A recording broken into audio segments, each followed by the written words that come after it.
Hi മക്കൾസ്, welcome to Eduport. എല്ലാ മക്കൾക്കും എജുപോട്ടിലേക്ക് സ്വാഗതം. ഞാൻ പറയുന്നത് ഇന്ന് കേരളത്തിൽ ഹ്യൂമാനിറ്റീസ് മക്കൾക്ക് ഒരാളും ഒരു വീഡിയോയും കൊടുക്കുന്നില്ല.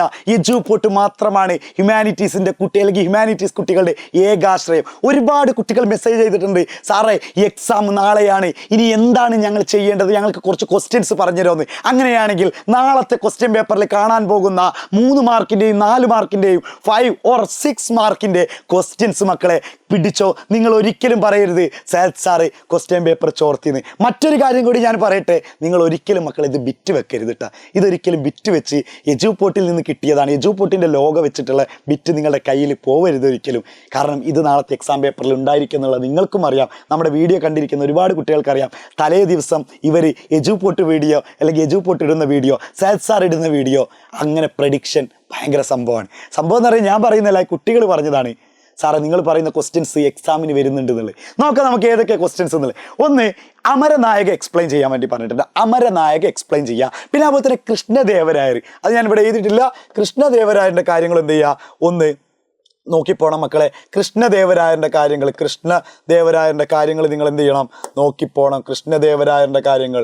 കൃഷ്ണദേവരായർ അദ്ദേഹം എന്തായിരുന്നു, അദ്ദേഹം ഒരു അടിപൊളി ഫേമസ് ആയിട്ടുള്ള അവിടുത്തെ രാജാവാണ്, ഇവിടുത്തെ വിജയനഗരത്തിൽ. അപ്പോൾ അദ്ദേഹത്തിനെ പറ്റിയിട്ടുള്ള കുറച്ച് കാര്യങ്ങൾ ചോദിക്കും. പിന്നെ അദ്ദേഹം നടത്തിയിട്ടുള്ള അല്ലെങ്കിൽ വിജയനഗരത്തിലുള്ള കിങ്സ് ആൻഡ് ട്രേഡേഴ്സ് വ്യാപാരത്തെ പറ്റിയിട്ടും അവിടുത്തെ രാജാക്കന്മാരെ പറ്റിയിട്ടും നോക്കി വെക്കണം. നാളത്തെ 2 മാർക്കിനൊക്കെ എക്സാമിന് ഉണ്ടാകുന്നതാണ്. പിന്നെ എക്സ്പ്ലെയിൻ അമരനായക സിസ്റ്റം. എന്താണ് അമരനായക? വിജയനഗരത്തിലുണ്ടായിരുന്നാണ് ആ ഒരു ക്വസ്റ്റ്യൻ. ഒരുപാട് വർഷങ്ങളായിട്ട് 2 മാർക്കിനും 3 മാർക്കിനും ചോദിച്ചിട്ടുള്ള ക്വസ്റ്റ്യനാണ് എക്സ്പ്ലെയിൻ അമരനായക സിസ്റ്റം. പിന്നെ അതിൽ തന്നെ മറ്റൊരു ക്വസ്റ്റ്യനാണ് ഏറ്റവും ഇമ്പോർട്ടൻ്റ് ആയിട്ട് മെയിൻ പബ്ലിക് എക്സാമിന് വരെ ചോദിച്ചിട്ടുള്ള ഒരു ക്വസ്റ്റ്യനാണ് മഹാനവമി ദിബ്ബ എന്ന് പറയുന്നത്. മഹാനവമി ദിബ്ബ ഒരു ഉത്സവമായിട്ട് ബന്ധപ്പെട്ട കാര്യങ്ങളൊക്കെയാണ്, അവിടുത്തെ പുണ്യമാക്കപ്പെട്ട ഒരു സംഭവമാണ്. അപ്പോൾ അതും എന്ത് ചെയ്യണം, പഠിച്ചു പോകണം. പിന്നെ അതുപോലെ തന്നെ അടുത്തൊരു ചാപ്റ്ററിലോട്ട് പോകുമ്പോൾ write the limitation of Aini Akbari. Aini അക്ബരിയുടെ പരിമിതികൾ എഴുതാൻ വേണ്ടിയിട്ട് 4 മാർക്കിനല്ലാതെ വളരെ കുറഞ്ഞ മാർക്കിലൊന്നും ചോദിക്കാറില്ല. ഐനി അക്ബരി, ലിമിറ്റേഷൻസ് ഓഫ് ഐനി അക്ബരിയുടെ പരിമിതികൾ എഴുതാൻ വേണ്ടി പറയും. പിന്നെ അതുപോലെ തന്നെ examine the features of Mughal administration.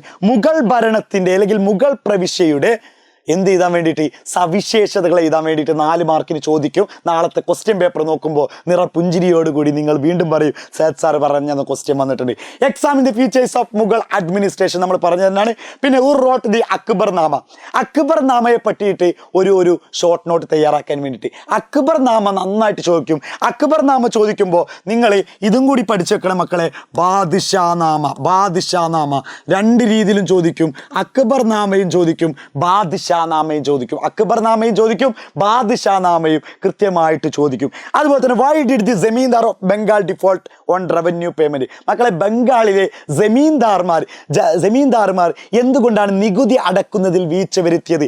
അതൊരു 3 മാർക്കിന് നാളെ കാണാൻ പോകുന്ന ക്വസ്റ്റ്യൻ പേപ്പറിലുണ്ട്.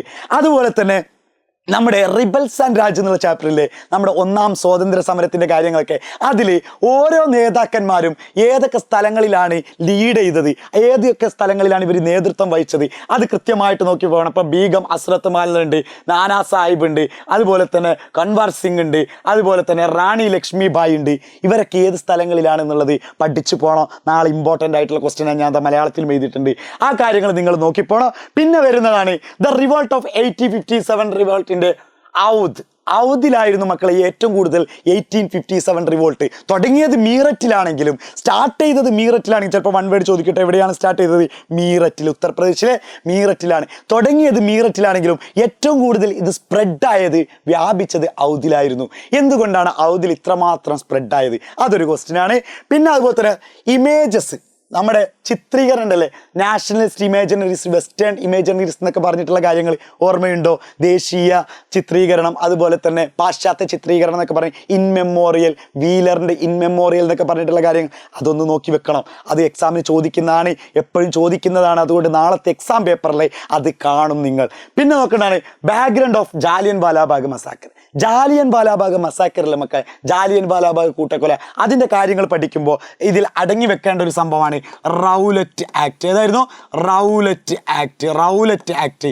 റൗലറ്റ് നിയമം 1919 കാര്യങ്ങൾ നോക്കി വെക്കണം. പിന്നെ അതുപോലെ തന്നെ മഹാത്മാഗാന്ധിയെ പറ്റിയിട്ട് ചന്ദ്രൻ ദേവനേശൻ പറഞ്ഞത്, മഹാത്മാഗാന്ധിയെ ഒരു ഗാന്ധിയാക്കി മാറ്റി, ഈ കാണുന്ന ഗാന്ധിയാക്കി മാറ്റിയത് സൗത്ത് ആഫ്രിക്കയാണ്, ദക്ഷിണാഫ്രിക്കയാണ്. എന്തുകൊണ്ടാണെന്നൊക്കെ ചോദിക്കും. എന്തുകൊണ്ടാണെന്നുള്ളതൊക്കെ ഓർമ്മയില്ല മക്കളെ. കാരണം ഗാന്ധിജി അവിടെ നിന്നാണ് ഒരു സമരങ്ങൾ സ്റ്റാർട്ട് ചെയ്യുന്നത്, അല്ലാതെ ഇന്ത്യയിൽ നിന്നല്ല. അവിടെ പിന്നെ ഗാന്ധിജിയുടെ നോൺ കോപ്പറേഷൻ എന്നാ പറഞ്ഞത്, നോൺ വയലൻസ്, അഹിംസ, സത്യാഗ്രഹം, ഇതൊക്കെ അവിടുത്തെ ആളുകൾക്കൊക്കെ ഇഷ്ടപ്പെടാൻ തുടങ്ങി. അങ്ങനെയാണ് ഗാന്ധിജി ഇന്ത്യ അറിയപ്പെടുന്ന, എല്ലാവരും അംഗീകരിക്കുന്ന ഒരു ലീഡറായി മാറിയത്. അപ്പോൾ ആ കാര്യങ്ങളൊക്കെയാണ് നമ്മൾ കാണാൻ പോകുന്ന നാളത്തെ ക്വസ്റ്റ്യൻ പേപ്പർ. നാളത്തെ സൂര്യോദയം നിങ്ങൾക്കുള്ളതാവട്ടെ. കാരണം സയ്യിദ് സാറ് പറഞ്ഞ ക്വസ്റ്റ്യൻസ് ഒന്നും വരാതിരുന്നിട്ടില്ല. ഇതും അങ്ങനെ തന്നെയായിരിക്കും. പ്രതീക്ഷയുടെ സൂര്യൻ ഉദിക്കുക തന്നെ ചെയ്യും. ഒരിക്കലും അസ്തമിക്കാത്ത പ്രതീക്ഷയായി മാറട്ടെ ആശംസിക്കുകയാണ്. അടിപൊളിയായിട്ട് എക്സാം എഴുതി കഴിഞ്ഞ് വന്നിട്ട് സയ്യിദ് സാറിന് എന്ത് ചെയ്യണം? മെസ്സേജ് അയക്കണം. എക്സാം കഴിഞ്ഞിട്ട് വന്നിട്ട് സയ്യിദ് സാർ എന്ത് ചെയ്യണം മക്കളെ? മെസ്സേജ് അയക്കണേ. ഇതാണ് നമ്മുടെ ഇൻസ്റ്റഗ്രാം ID. നിങ്ങൾ എന്ത് ചെയ്യണം? മെസ്സേജ് അയക്കണേ. SP സഹദ്, ഇതാണ് നമ്മുടെ ഇൻസ്റ്റഗ്രാം ID. അപ്പോൾ ഇതിലെന്ത് ചെയ്യണം? SP_സഹദ്. ഇതിൽ നിങ്ങളുടെ കമൻറ്റുകളും കാര്യങ്ങളൊക്കെ മെസ്സേജ് എക്സാം കഴിഞ്ഞാൽ ചെയ്യണം. ഓക്കെ അല്ലേ മക്കളെ? എന്തിനും കൂടെയുണ്ട് സയ്യിദ് സാർ, നിങ്ങളുടെ കൂടെ തന്നെ ഉണ്ട്. ഹാപ്പി ആവുക, അടിപൊളിയാക്കുക. All the best.